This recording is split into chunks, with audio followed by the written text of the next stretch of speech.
Quick market facts: gourmet food and beverage market in Brazil. Brazil is Latin America's main economy, with a GDP that has reached more than $2 trillion in 2017. It has a diversified industry and one of the biggest consumer markets of the world. According to the World Trade Organization, Brazil is the 13th major importer among the leading developing economies.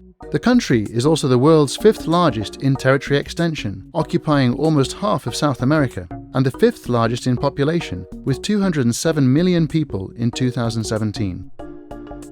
The Brazilian consumer market is wide and varied. The upper purchase power categories, B and A classes, account for around 21 million people, or more than 10% of the population. These wealthy consumers have specific characteristics, and despite any economic crisis environment, they maintain their consumption habits addressed to niche markets, continuing to buy premium products of different segments. This group of people is looking for differentiation in all aspects of life. This differentiation should be perceived either in exclusive consumer products or in experiences.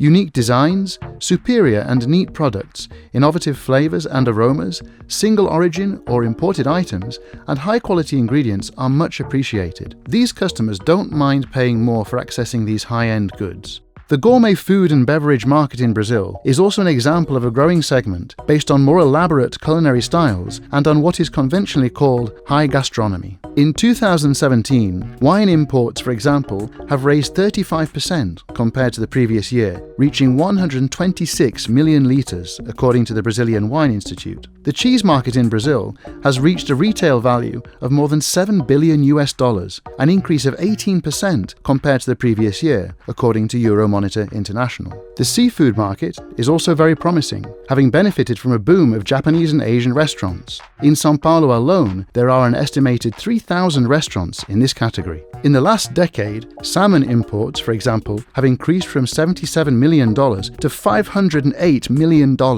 Despite the fact that Brazil is surrounded by a wide coast, the great majority of seafood, especially fish and crustaceans, is acquired from the international market. These food and beverage products are regulated and inspected by the Ministry of Agriculture, Livestock and Supply, or MAPA, and by the National Health Surveillance Agency, ANVISA, equivalent to the Canadian Food Inspection Agency, the CFIA. The niche markets, oriented to sophisticated consumption, allow sales in small quantities and much higher added value. The Chamber of Commerce, Brasil-Canadá, strongly believes that niche Canadian products such as ice wine, premium cheese, maple syrup, blueberry and cranberry jams, duck meat, foie gras, saltwater fishes, lobsters, snow crabs, and seafood in general are great potential categories that can be developed in Brazil. Do you want to expand your sales to one of the biggest food and beverage niche markets of the Americas? Get in touch with CCBC to access a wide network of qualified contacts in several Brazilian commercial channels.